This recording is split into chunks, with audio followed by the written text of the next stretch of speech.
I was not as concerned with an impression. There's a lot of really good, a lot of people do good Brando impressions, But if I was obsessing about getting the pitch unnaturally right, I would be distracted from being in the moment as him. And that was more important to me, was finding just the natural rhythms. So I felt the authenticity was more of an imperative than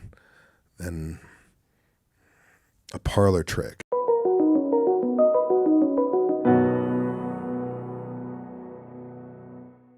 Congratulations. This is so... Thank you. I think one of the things that I admire most about you is that you are very undaunted as a performer and as an actor who has been working as long as you have and has sort of seen the heights that you have to take on something like Marlon Brando. If it was intimidating, you never made it look like that.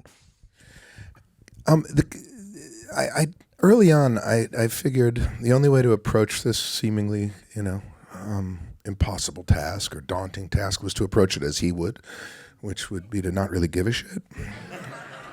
I hate to say it. I could fill you with all sorts of, but I found it served immediately. I always equate it to like slipping on a jacket, like I'd invite him in or I'd just slip it on. And I couldn't wait for the beautiful accidents in a scene, I guess the way he did, and we all do, which is to throw you off of a plan and to improvise while being him. That was just the secret sauce, and we found it early on. Bill, where are you? Bill Fishman, are you in the house? There he is. Bill Fishman, our director, yes, writer, ladies and gentlemen. And we'll certainly talk about how you slipped that jacket on, but I think one of the other really cool things about this movie is that the Brando, I think we talk about now, the legacy is a little more elusive, a little more controversial, a little more like I want to be alone kind of thing. But this is a really, really fun, mischievous, and actually like very, very responsible, it's not responsible citizen, responsible person looking out for humanity. Like it's just a very dimensional portrait of him, and cheeky in more ways than one, as you well know. Having the privilege of spending time, thank you, and truly. Thank you. I worked on that. No. That was great. Did I cut you off? You can keep going. The privilege of spending time with his family members and some of the people who had worked with him was to find the kind of consistent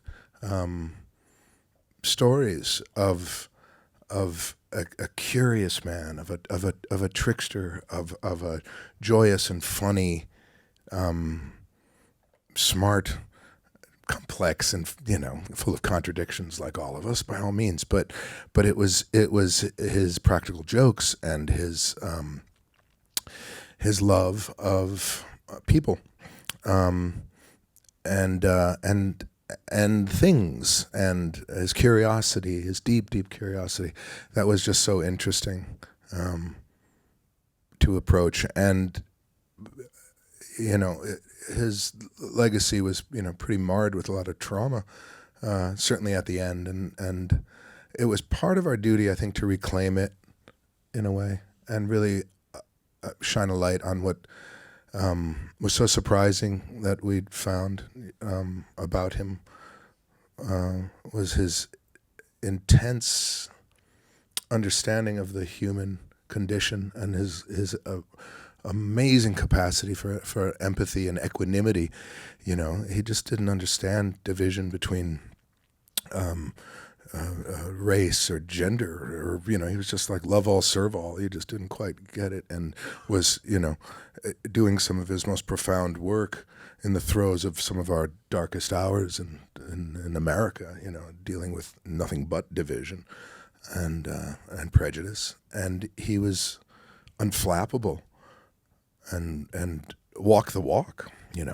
It's a really good point that he I mean, even giving away his profit participation, staggering on what he stood to reap from The Godfather. And after Martin Luther King died, donating 1% of his income, like that's, I mean, those are things that this Hollywood hasn't really stepped up to do since in the aftermath of George Floyd. Like it's to see him so ahead of his times in that way is really remarkable. There were no activists in Hollywood at that time. I mean, I'm sure there were exceptions, but really, not with that platform or that sense of attention. And he always used things like interviews. I mean, if you see the full Dick Cavett interview, it's eternal. And he brings, representatives of the First Nation on and gives them platform. No one would ever give a guest that much space and time and respect to really communicate and shine a light where much of traditional media had passed over.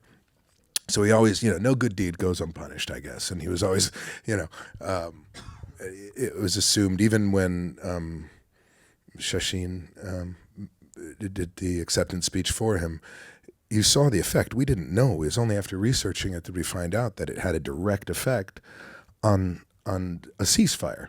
We all thought it's a grandstand move. He's just avoiding it. It was, people, the general perception was it was purely self-motivated, and it was anything but. So there was constant misunderstandings. So this was always fascinating and always exciting to discover, and what we really wanted to shine a light on.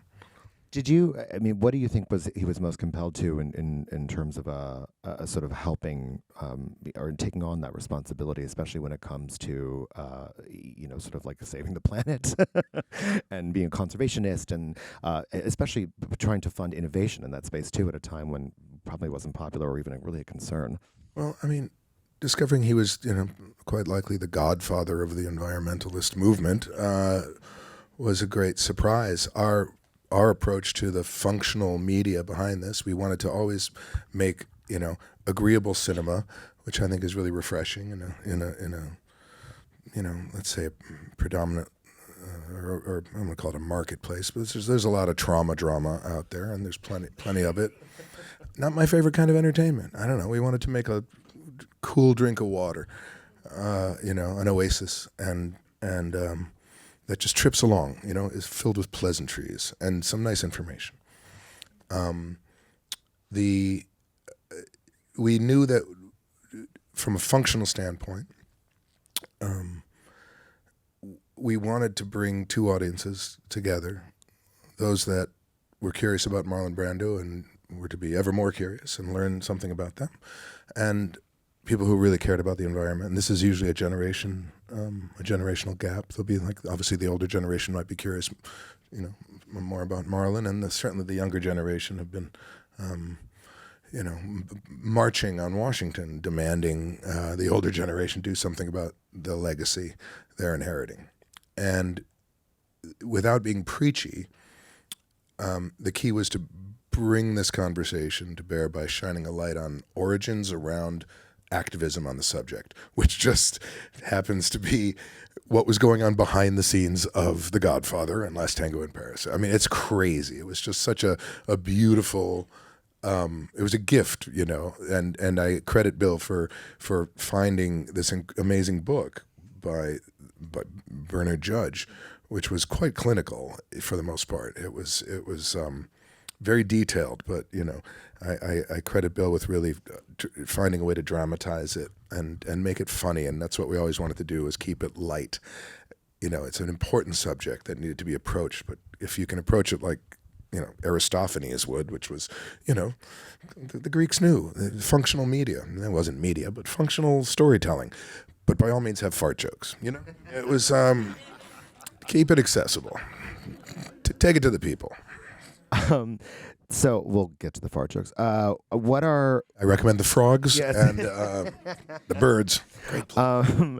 Talk a little bit about, so obviously that voice is incredibly iconic, so I'd love to know, even if it's Marlon's actual voice, or, by the way, I love that you guys shot some of his more classic movie scenes, but I hear there's a very interesting reason why you decided to go and do some of those clips from Godfather. Because we could. Yes. I mean, that could go one of was two like, ways. we added Superman in there as an afterthought. Like, what else can we do? I don't know. Quick, take off your wig, lean into the light. The horror. Great, wonderful. What else? Jesus. And then we found these incredible, those outtakes. Two of them were actually his outtakes. You can find them on Google or whatever, YouTube. Kal-El, Ralph, whatever your name is. That was him. Felt like the Ernest and Julio Gallo stuff by Orson Welles, right? It was just like, we got to put it in. So we just did a whole reshoot with not reshoot, a separate day. Jorel. Yeah, what was it? Oh, so no, the question was, talk to me about how sort of like finding his, the voice you use. And then, did I find the voice? I think I don't did. know. I think I was not as concerned with an impression. There's a lot of really good, a lot of people do good Brando impressions, but they kind of, I don't know. It was not. I clearly have a lower resonance, and if I was obsessing about getting the pitch unnaturally right, I would be distracted from being in the moment as him, and that was more important to me, was finding just the natural rhythms. So I feel like it was, I don't know, it was just something that had to give. I felt the authenticity was more of an imperative than a parlor trick in a way. You know what I mean? It just was, I don't know. Maybe I'm being too judgmental about it, but I think it landed enough to get an impression of the man rather than Amen to that. do an impression. I don't know. No, I'm not asking if you're like, yeah, you know what I mean? It wasn't my biggest priority. Well, I think it's like you said earlier. It's probably focusing on not obsessing and letting the magic happen. But I want to talk a little bit about the hair and makeup too, because you guys were just shortlisted by Ampus. How wonderful amazing. is that? That It's just really, we are, it's this movie was a little engine that could, a truly independent outing from the unique way we financed it by a single source investor, Dean Bloxham. Never has anyone put up equity. There's no tax credit in Tahiti. We got a little love from the government, bless them, they did help, but it was it was a labor of love, and to this day we're just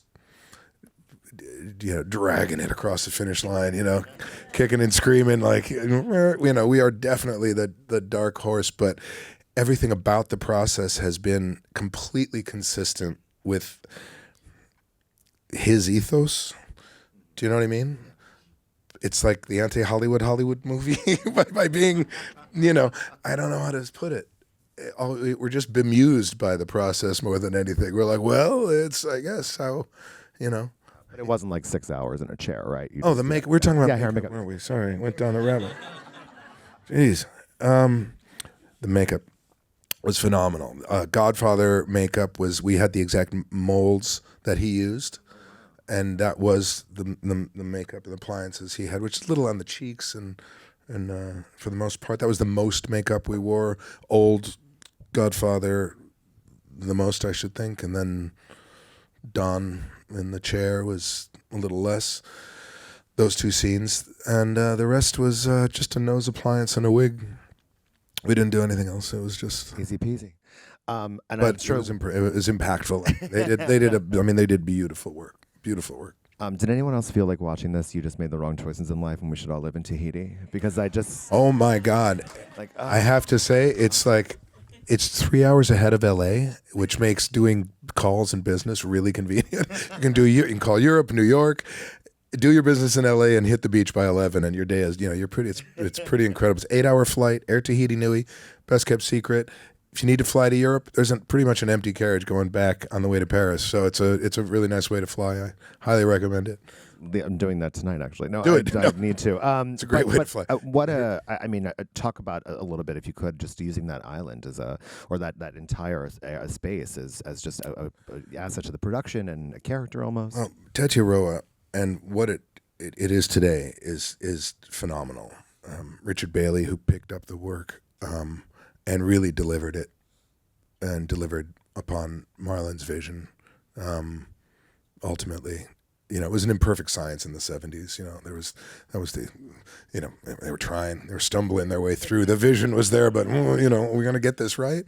But with the stewardship of Richard, they finally realized something, that I think this location is perhaps the most sustainable living library. They invite people to come. The back of house tour, should you ever have the privilege of visiting, and they invite people to come even if you don't stay there. It's quite expensive and lovely, and understandably. But if you're in Tahiti and you take a day trip there, get the back of house tour. What they've done with saltwater air conditioning, that was one of Marlon's. He borrowed that from NASA. Was working in Hawaii, and they were using it initially for cooling and some power generation. He was just interested in the cooling. They ran pipes off the reef to 6 degrees Celsius water, and reverse osmosis pumped it in. As a result, you have air conditioning in not only the villas but the workers' housing, which is rare for resorts, for the most part, at least was, and without using diesel. It's kind of incredible. High-speed composting, because it's a coral head. So in order to grow vegetables and cut down on the red tide and what was being shipped in, they're able to plant and grow vegetables on the island, which was amazing. And my favorite is this silica creation from glass bottles. No plastic allowed on the island. It's all glass. And they crush it and turn it into white sand. And as the tide will obviously erode the beaches, they replace the sand on the beach from the glass used on the island. It's just genius. It's this cyclical process and system. It's absolutely beautiful.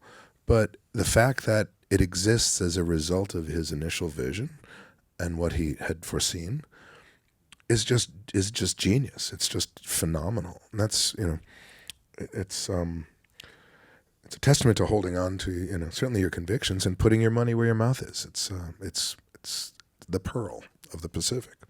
I was intending to ask you if this process had deepened your understanding of our natural world, but you just almost made me cry. I just got a total responsibility lecture on that. But what like you said, an oasis. Do you ever, and this might be cheesy, but do you ever wonder, do you think Marlon would watch a movie like this if you were around today? Of course, many times. Over and over, and no. About him? I doubt it. I don't know. He might. I hoped he would. It's it's meant as a love letter to him and to Tahiti and the people, beautiful people there. And that's all we wanted to say, was to, again, a way to reclaim part of the legacy and inform people of the gift that was that man. Again, full of contradictions and complexities and full of drama, and no life isn't. And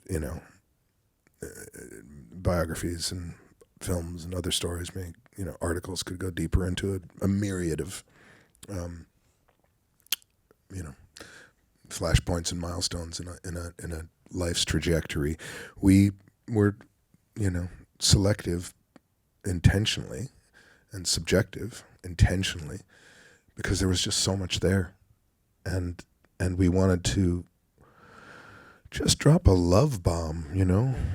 Fundamentally, it makes me feel good when I see it, and that's, I think, what we achieved was just simply a love letter to cinema and to pretty places. Jesus Christ, the place is gorgeous. That was the idea. One of the things I think that's encouraging about this, and like you said, in the marketplace of ideas, that artistically, I think audiences are proving that they're up for more nuance. It's not a cradle to the grave, kind of look at it's the complete unknown. It's specifically about Dylan going electric. This is about this very underreported, unknown part of Brando's life. But it's just very cool to see people going hyper focused and coming out with really agreeable, awesome stories. Agreed. I think, and I love that film, and I think you have a better chance of understanding someone through their passions, and than again, touch points on a cradle to grave story, on events that seemingly, when lined up, amount to a life or an assumption of a life. But by going niche and selective, and I think my week with Marilyn did that in an interesting way as well. That was also an inspiration. You mentioned, obviously you want it to be fun, and I love that it's a little bit of a two-hander between you and John Heder, by the way. Is Come on, so let's give John some fantastic. love. I know. He's really I'm such a fan of unexpected. this man. He was so lovely to work with, and I was such a fan of his work. Blades of Glory. Everyone talks Napoleon Dynamite. I'm kind of a Blades of Glory fan myself. I love Napoleon Dynamite. But John is a brilliant actor, and comedians I think make the best dramatists. I really do. I think Kristen Wiig is a genius and a dear friend, but I'm throwing her a shout out. But is honestly I think one of our greatest actresses, and is I just hope they give her more drama to do, or dramatic comedy. But there's something about a comedian who I think can really tap the best part of the drama in our lives. And I think Marlon was a comedian. I think he was funny. He was inherently funny, and I think he found I think he understood that, and even in the darkest, part of his experience, and rest assured, he had a very complex upbringing, to say the least, but knew to make lemonade and knew to rise above it and use it, obviously. But John, back to him. Good God. It's such a bromance, this movie. It's such a, and it harks back to, it hints to a friendship and relationship, I think, with Wally Cox in a way, without really going into that relationship Marlon had with him. It was, in a way, I always felt it reflected that to some degree, without really going into the depth with which he had a relationship with Wally. It was something about that always seemed to have a familiarity, a little glimmer. But John, I thought, did a wonderful job. It made working with him very easy, and being and improvising, which is what I think some of the most fun scenes were, us just riffing as these people. What are some of those? Do you have any examples of that? Like what just came out of nowhere? On the beach, when we're talking about the hotel, I mean, the script was wonderful. The dialogue was great, and it's all there, and we just we colored it. We would add buttons and little tags, and we just continue and go off on funny little tangents. Or in the bedroom, I think the bedroom's my favorite scene. The mattress. The mattress, yeah. The mattress, and the eels, which is a true story that Ed Begley apparently. It was with Ed. I heard it's a random, right angle name drop. I didn't know this, but I had just met the great Michael Keaton, whose work I absolutely adore. But he said he started, without seeing the film, he hadn't seen it yet. I hope he saw it. But he started telling me the eel story, and I went, "What are you talking about?" And I know Bill researched it and found there was this eel narrative, and I love the eel story. It's a true story. Everything's true, by the way. The plane. That all happened. It's crazy. But the eels, he said he invited him over, and the way Michael told it was, he said Begley told him, Marlon called him up. He said, "You're an environmentalist guy, and come up here. I want to talk to you about. I think we can get power from eels." And Ed was like, yeah, just like Bernie. I don't, kind of humoring him slightly, like maybe, perhaps. I don't know how much can be generated from that, Marlon. He was just being very delicate. He said, Marlon says, "It's always no with you." And that was like, and I was like, "It's in the movie." He's like, "No." I said, "It's in the film. We have the eels." I also think the entire sequence where John tells that fake mythology of the goddess on set, and then Brando allegedly hits it. Like, that was hilarious. It was amazing. You said that you think some of our best dramatists are comedians, but I know that you cut a little bit of a darker, more dramatic, brooding figure. Have you been given enough opportunity to do comedy in your career? The answer is no, never enough. It's bullshit, Billy. Well, secretly, I approach every role as a comedy. It's true. If you rewatch Titanic with that bit of knowledge, you will find it's pretty funny. Sinking, schminking. Where's the chick? I don't, he's getting off. It's absurd. He was such a tool. It's funny as hell. It's funny. We need to all go home and watch that tonight in that lens. I'm telling you. You'll watch it go, I see what you did there. The other thing I think was in terms of the supporting cast, and including Miss Carrera, you used a lot of locals in Tahiti. All the actors, all the kids were adorable, and and so non-actors, like they were so wonderful, and became actors. They were, I don't like the word extras. I think background artists or day players.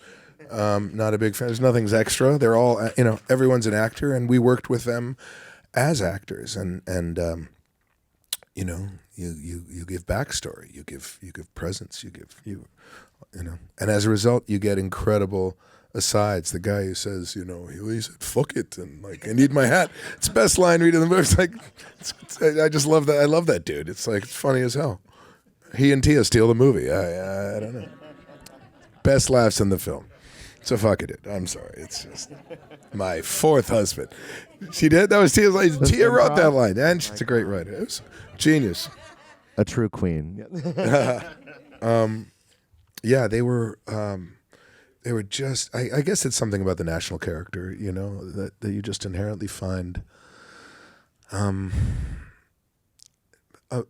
place will inform, a character, right? Obviously, the topography. If you someplace so beautiful, what kind of effect would that have on people, right? Clearly, it works. It's nice. Pretty places make pretty people, and nice people, understandably. Talented actors. Who'd have thought? Well, I think that as you said earlier, this is definitely a tonic for troubled times, which were as then as they are now. And I really hope as many people get to see this as possible, and your incredible performance. Oh, thank you. Billy Zane, everybody. Thank you very much.